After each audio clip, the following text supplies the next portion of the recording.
Monsieur le Président de l'Assemblée générale, Mesdames et Messieurs les chefs d'État et de gouvernement, Monsieur le Secrétaire général, distingués invités, Mesdames et Messieurs, permettez-moi, avant tout propos, à l'occasion de la 78e session de l'Assemblée générale de notre institution commune, au nom de mon pays, le Togo, et de son Excellence, Président Faure Issa Gnassingbé, adresser mes chaleureuses félicitations à M. Denis Francis de Trinité et Tobago pour son élection et son habileté dans la conduite des travaux de cette session.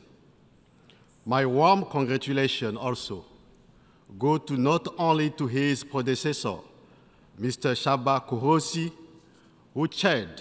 Je voudrais également rendre hommage à son prédécesseur, M. Shaba Kourosi, qui a présidé à nos travaux l'année dernière. Mais surtout, je voudrais rendre hommage au secrétaire général Antonio Guterres, qui fait du mieux qu'il peut pour redonner aux Nations Unies l'image d'une institution moderne, et ce, malgré les tergiversations et la complexité du chemin vers la réforme. Et aussi présenter les condoléances et le soutien du président de la République togolaise, Faure Issa Gnassingbé, et du peuple togolais au peuple et gouvernement frère du Royaume du Maroc et de la Libye après le séisme et les inondations dans chacun de leurs pays. Monsieur le Président, Mesdames et Messieurs, au moment où nous sommes réunis dans cette enceinte, le constat est que notre monde présente un état peu reluisant. Il est profondément malade et son état de pathologie nous interpelle à un niveau de responsabilité aussi élevé que les Nations Unies. Do our commitment match the scale? Il faut faire en sorte que notre engagement corresponde. Est-ce que notre volonté est à la hauteur de l'ampleur des défis? Voilà la question que nous ne pouvons pas perdre de vue si notre ambition aux Nations Unies est vraiment d'améliorer l'état du monde aux fins d'octroyer à nos peuples et à nos différents pays plus d'opportunités, de sûreté, de sécurité et d'assurance. Notre monde est de moins en moins sûr. La confiance et la solidarité entre nations sont extrêmement atteintes et nous avons la responsabilité de travailler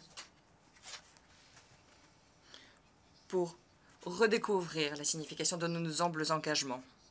Le choix et la pertinence du thème qui oriente le débat général de cette 78e session de l'Assemblée générale,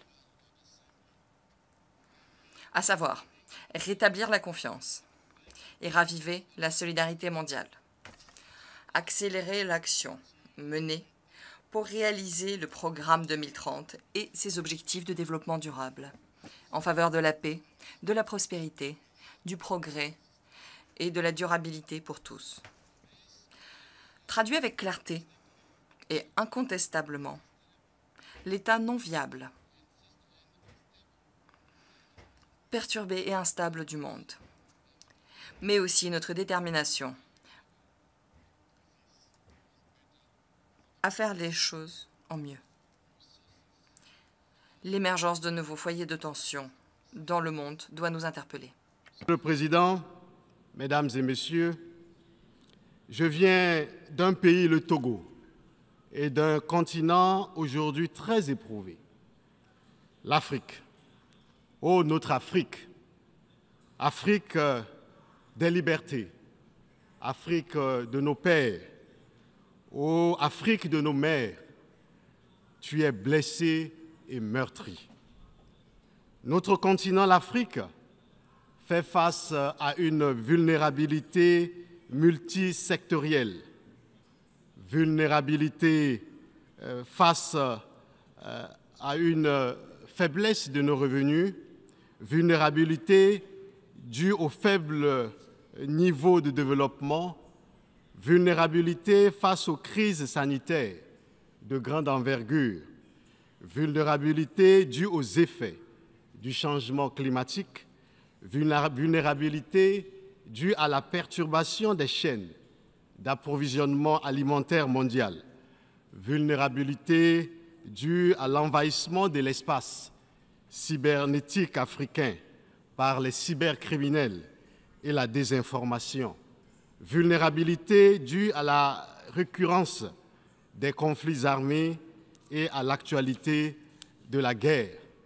vulnérabilité due à la dissémination du terrorisme international sur le continent qui menace la paix et la stabilité internationale. Le terrorisme s'est développé de façon inquiétante sur notre continent les dernières années au Sahel, dans la région de la Corne de l'Afrique, en Afrique australe, et l'Afrique risque de devenir un sanctuaire du terrorisme international et de demeurer le maillon le plus faible du système sécuritaire mondial. Nos États de la côte du Golfe de Guinée, longtemps épargnés, ont commencé par payer un lourd tribut au terrorisme. Aussi, pour répondre efficacement à la menace terroriste, le Togo a-t-il pris des mesures innovantes et multisectorielles contenues dans son document de stratégie de lutte contre l'extrémisme violent adopté le 5 juillet 2022. Cette stratégie permet de concilier les approches sécuritaires et le développement en alliant à la fois des mesures opérationnelles et légales et des mesures plus souples et plus endogènes. Elle prend en compte le programme d'urgence pour la région des savanes, dont le coût global est élevé à plus de 324 millions de US$ pour la réalisation des divers projets à l'horizon 2025 dans les secteurs de l'eau, de l'énergie, de la santé, des infrastructures, de l'éducation et de l'agriculture.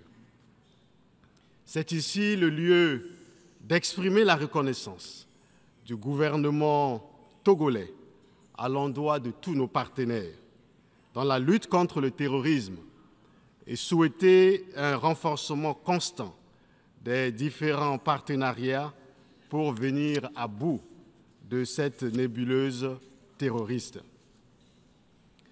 Face aux nombreuses situations de vulnérabilité et crises qui frappent l'Afrique et qui n'épargnent fondamentalement aucun pays du continent, le gouvernement togolais œuvre au plan national à faire progresser l'agenda de développement à travers une ambitieuse feuille de route 2020-2025. Le Togo a réalisé un ensemble de projets prioritaires aux retombées économiquement, socialement et structurellement épanouissantes pour nos populations.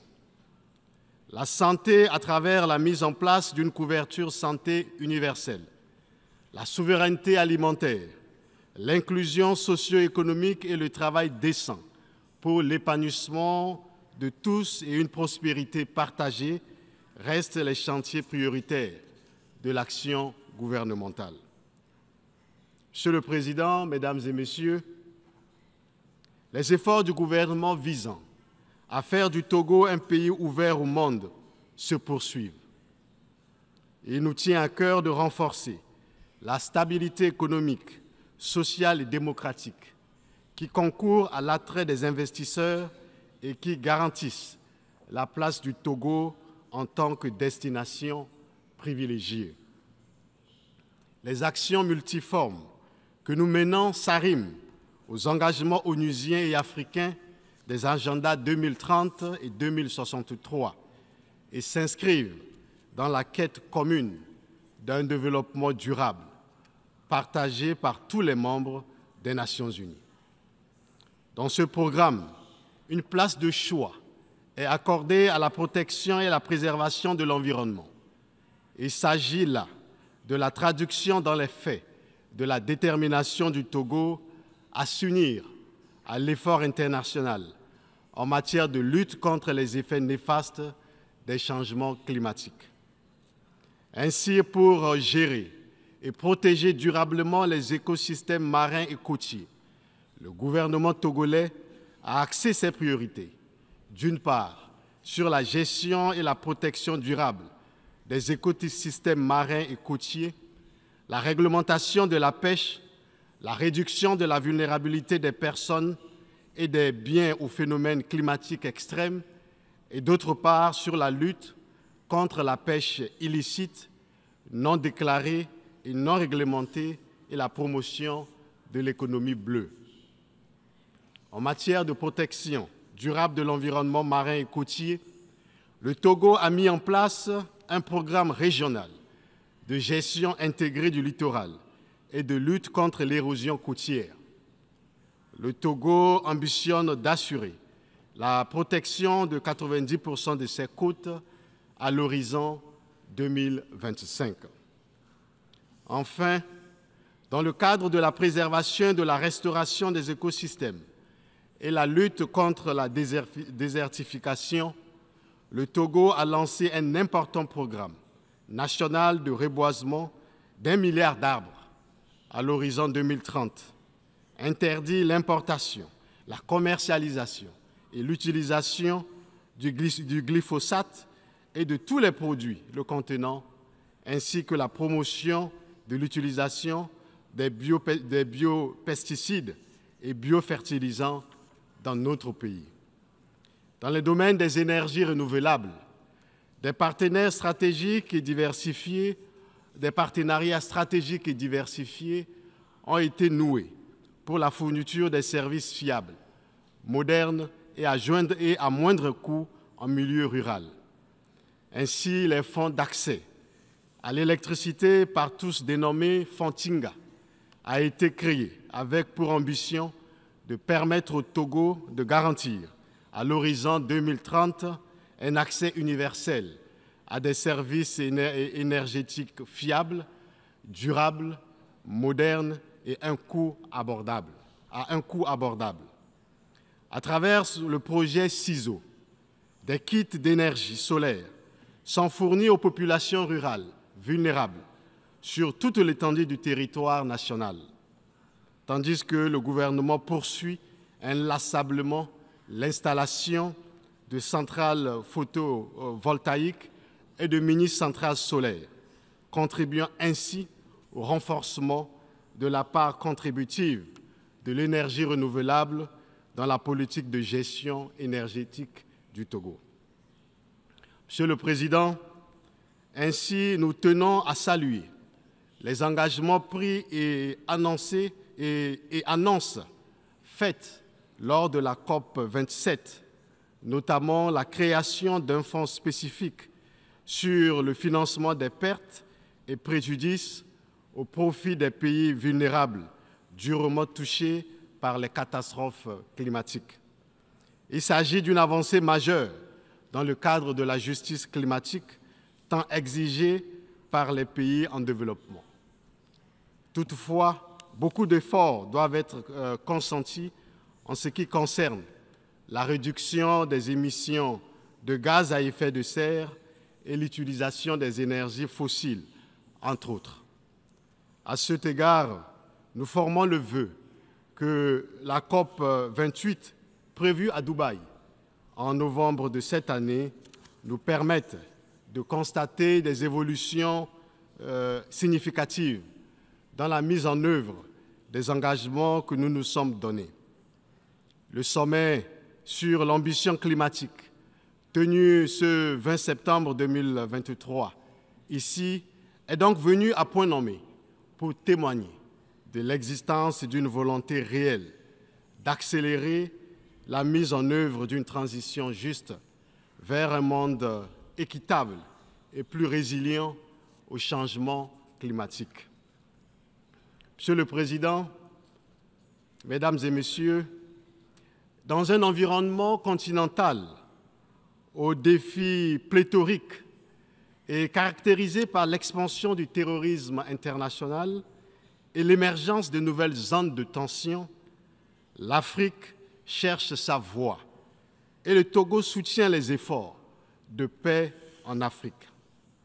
Le terrorisme et l'instabilité en Afrique est un problème de sécurité internationale et ils doivent être traités comme tels par les Nations unies.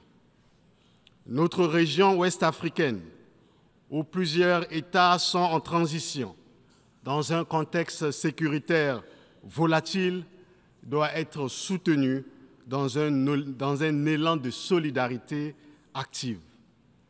Nous devons investir plus dans la paix que nous n'investissons dans la guerre.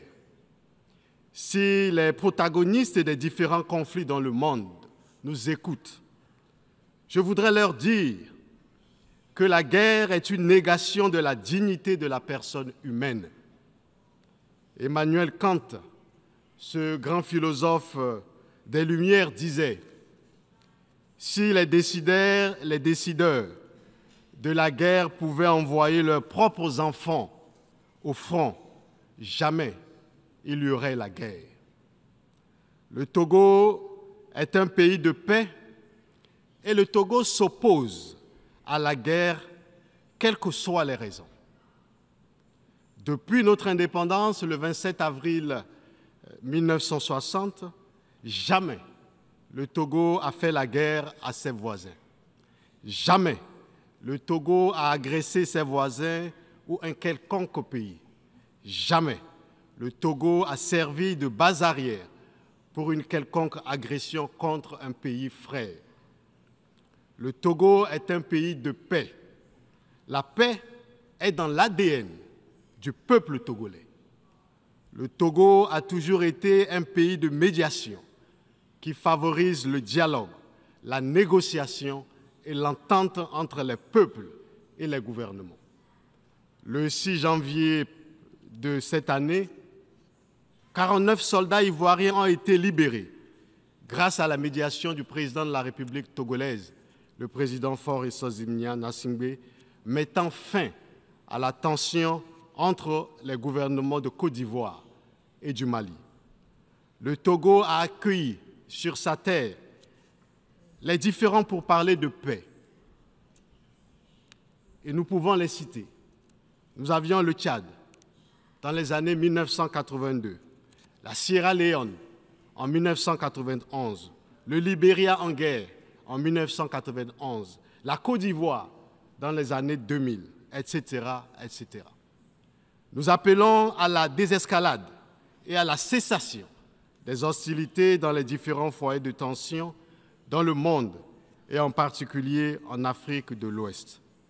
L'Afrique a trop souffert de la guerre et un minimum de sens de responsabilité doit nous convaincre à investir dans la prévention et la résolution pacifique des conflits. La mauvaise chose de la guerre, dit notre auteur Emmanuel Kant, c'est qu'elle fait plus de méchants qu'elle n'en peut emporter. Les ingérences extérieures sont conflictogènes et facteurs de crise en Afrique. Elles complexifient généralement la recherche de solutions à nos crises et fragilisent les initiatives des solutions africaines aux crises africaines. Elles ne sont plus les bienvenues dans une Afrique qui a conscience de ses problèmes de paix, de sécurité et de développement. L'Afrique ne veut plus des ingérences extérieures. L'Afrique veut rester elle-même et maître de son destin. Monsieur le Président, Mesdames et Messieurs, sur le continent africain, depuis quelques mois, le Soudan, pays frère, est affecté par un conflit armé qui suscite beaucoup d'inquiétudes. Conscient de l'importance de la paix et de la sécurité pour un développement durable et inclusif, le Togo, qui en a fait des axes principaux de sa politique de développement, a abrité sous l'égide du président de la République, le président Faure Gnassingbé, en juillet 2023 à Lomé, un dialogue consultatif et de concertation entre les leaders politiques et militaires du Darfour en vue d'apporter sa contribution à la résolution de la crise ou du conflit soudanais. Ces consultations ont permis d'obtenir un compromis pour mettre fin aux violences et créer un couloir humanitaire, afin de parvenir à une pleine exécution des engagements pris à Lomé pour ainsi soulager la souffrance des populations civiles. Nous exhortons les parties soudanaises au conflit à privilégier la voie du dialogue et la concertation pour un règlement rapide des différends dans l'intérêt supérieur du Soudan. Nous avons l'espoir que la démarche togolaise, qui vient en appui à d'autres initiatives, contribuera à mettre un terme à ce conflit qui, curieusement, ne bénéficie pas de l'attention dont elle devrait faire l'objet de la part de la communauté internationale. Ces derniers temps sont tout aussi marqués en Afrique, de l'Ouest et du Sahel, par des dévolutions inconstitutionnelles du pouvoir, avec l'instauration des régimes de transition dont la réapparition, au-delà des interrogations qu'elle suscite, nous font l'obligation de repenser nos systèmes de gouvernance. These and many other issues. Ces problématiques et tant d'autres seront examinées dans le cadre du Forum pour la paix et la sécurité de Lomé. La première édition de cette manifestation est prévue pour les 21 et 22 octobre 2023, sous le thème du renforcement des transitions vers la gouvernance démocratique en Afrique. L'objectif est d'examiner comment développer des stratégies visant à relever les défis des transitions politiques, et ce d'une manière coordonnée, pertinente et efficace. Face aux crises politiques et sécuritaires qui transforment l'Afrique, il est plus que nécessaire d'adopter une posture d'adaptation. Togo et certains autres pays ont décidé, donc, à Lomé, en mai 2023, de créer l'Alliance politique africaine, qui se veut un cadre de concertation, de dialogue politique et d'action commune, fondé sur des liens historiques de fraternité et les principes d'égalité souveraine des États, d'indépendance et d'unité d'action. Réforme du Conseil de sécurité des Nations Unies. Nous ne voulons plus revenir dessus. L'Afrique, nous l'avions déjà dit, ne peut plus rester en marge de l'instance à laquelle il revient d'assurer la paix et la sécurité internationale. Le Conseil de sécurité ne peut plus demeurer une simple affaire des vainqueurs et leurs alliés du deuxième conflit mondial. Rien ne peut plus justifier le maintien du statu quo. La structuration idéologique et institutionnelle du monde d'après-guerre est désormais obsolète. Le statu quo ne peut plus continuer. Monsieur le Président, Mesdames et Messieurs, nous sommes à une nouvelle ère des relations de l'Afrique et du Sud global avec le monde. Et l'Afrique n'entend plus dans la nouvelle dynamique rester dans l'ombre d'une quelconque grande puissance. Le temps où d'autres entités prétendaient parler au nom d'une Afrique qu'elles n'écoutent même pas ici, aux Nations Unies et sur la scène internationale, est révolu. Les partenaires de l'Afrique nouveaux ou anciens, qui hésitent encore à accepter la nouvelle trajectoire prise par l'Afrique dans le processus d'évolution historique, doivent changer d'attitude, d'approche aussi, dans une Afrique qui a profondément changé.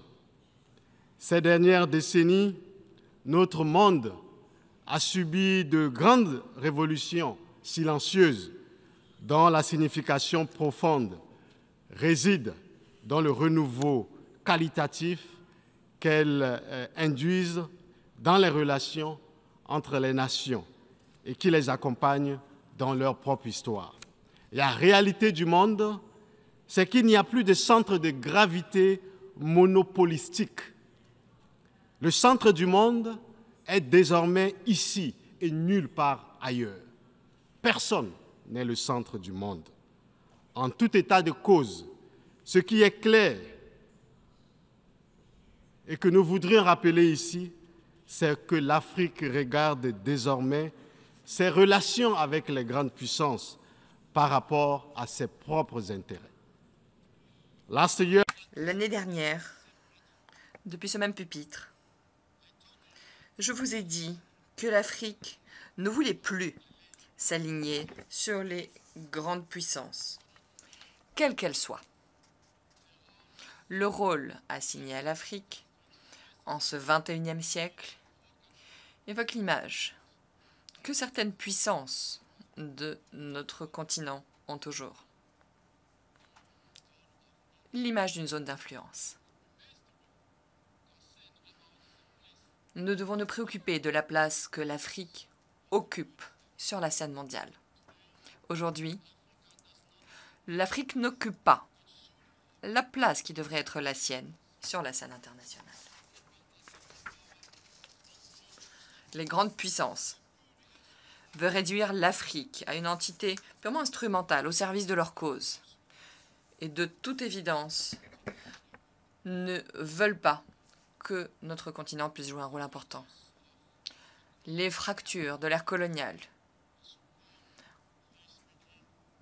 entre l'Afrique dite francophone, hispanophone, lusophone, arabophone, anglophone, ces fractures se sont réduites, tout comme se sont atténuées les idéologies d'après-guerre froide, idéologies qui ont dominé toute la deuxième moitié du XXe siècle. Aujourd'hui, l'Afrique veut être elle-même. Et nous disons aujourd'hui, cette dernière année, nous préférons parler d'africanophonie. L'Afrique s'attend à plus d'égalité, de respect, d'équité et de justice dans ses relations et ses partenariats avec le reste du monde, avec les grandes puissances, quelles qu'elles soient. Aujourd'hui, les Africains veulent être de véritables partenaires. L'Afrique n'est pas dotée des mêmes haut-parleurs que les grandes puissances du monde, mais la voix de l'Afrique compte et doit compter si nous voulons que l'Afrique puisse être un véritable partenaire dans le cadre des grandes problématiques internationales. De l'architecture multinationale mondiale préoccupe l'Afrique au point qu'elle sera au cœur du 9e congrès panafricain de 2024 prévu à Lomé. Pour ceux qui ne le savent pas, le temps est celui du réveil africain, panafricain. Dans l'élan panafricain et conformément aux nobles objectifs des pères des indépendances africaines, l'Afrique et les Africains réclament et entendent porter leur voix, et ceci de façon souveraine, de façon libre, indépendante, sur la scène internationale. Monsieur le Président, Mesdames et Messieurs, l'Afrique sait ce qu'elle veut. Les peuples africains et du Sud global sont frustrés car ils se sentent insultés, ils se sentent déshumanisés. Et parfois, ils se demandent qui donc êtes-vous pour bafouer notre humanité ainsi? Qui donc êtes-vous pour nous mépriser ainsi? Qui donc êtes-vous pour nous humilier ainsi? Notre organisation commune, l'Union africaine, travaille à porter au mieux l'espoir et la voix d'une Afrique blessée, souveraine, qui veut être souveraine, libre et indépendante sur la scène internationale. Mais aussi, nous y travaillons dans le cadre de l'Alliance politique africaine lancée à Lomé, au Togo. Les rivalités entre les grandes puissances ne doivent pas être d'emblée celles africaines. Tout le défi pour nous, nations africaines, c'est d'éviter de prendre part à des rivalités qui ne sont pas les nôtres. Il nous faut porter nos propres combats, qui sont entre autres la lutte contre le néocolonialisme, la lutte contre la pauvreté, l'industrialisation du continent et la prospérité économique, le combat pour la paix, la lutte contre la désafricanisation de l'Afrique et pour la renaissance africaine et la dignité, la lutte pour nous libérer définitivement de toute subordination étrangère, l'engagement pour une meilleure représentativité de notre continent dans le concert des nations et du continent. Nos combats ne sont ni ceux de l'Ouest, ni ceux de l'Est, encore moins ceux d'un quelconque bord ou partie du monde. Nous devons nous concentrer sur nos combats actuels et à venir. La politique internationale ne saurait être réduite à un champ caporalisé où l'on soit obligé de prendre position en faveur d'un camp contre un autre. Nous voulons un système international reformé, fondé sur des valeurs et des principes que respecte tout le monde et respectueux du droit des peuples à se positionner librement selon leurs convenances sur la scène internationale. Le droit des peuples à disposer d'eux-mêmes implique le droit de chaque État à se comporter comme il veut sur la scène internationale, dans les limites du respect de ses engagements internationaux. Sur les grands défis transnationaux de notre siècle, comme le changement climatique et la lutte contre le terrorisme international, nos vues peuvent rencontrer celles des autres, mais elles doivent demeurer nos vues, profondément réfléchies et arrêtées conformément à nos agendas propres. Il n'est plus question pour l'Afrique que nous voulons et portons de jouer les rôles de second plan dans la dynamique d'évolution du monde. L'Afrique dont je vous parle n'est plus prête à accepter la propension de certains pays à faire de leurs préoccupations d'ordre géostratégique celles des Africains. Monsieur le Président, Mesdames et Messieurs, au demeurant, les défis de notre monde sont grands et les nouvelles orientations africaines en matière de relations extérieures obéissent à la dynamique d'un renouveau et d'un changement de paradigme. Le temps est celui du réveil africain et panafricain où notre continent a repris conscience de lui-même et de ses responsabilités internes à l'égard du reste du monde. L'Afrique a besoin d'un partenariat respectueux, de la stricte dignité de chacun. Nous voulons être vos partenaires et non vos sujets. Nous voulons servir nos peuples et non servir des intérêts étrangers. Cette nouvelle dynamique n'est dirigée, et nous le disons et répétons, contre personne. Elle est l'expression d'une Afrique nouvelle, d'une Afrique africaine, africanophone, celle qui se veut libre, souveraine, indépendante et maître d'elle-même. En somme, pour la jeunesse africaine, elle est claire, ses mots sont clairs, c'est ceci, nous sommes fatigués par le paternalisme. Nous sommes fatigués par votre mépris de nos opinions publiques, votre mépris de nos populations et de nos dirigeants. Nous sommes fatigués par votre condescendance. Nous sommes fatigués par votre arrogance. Nous sommes fatigués et nous sommes fatigués. Je vous remercie.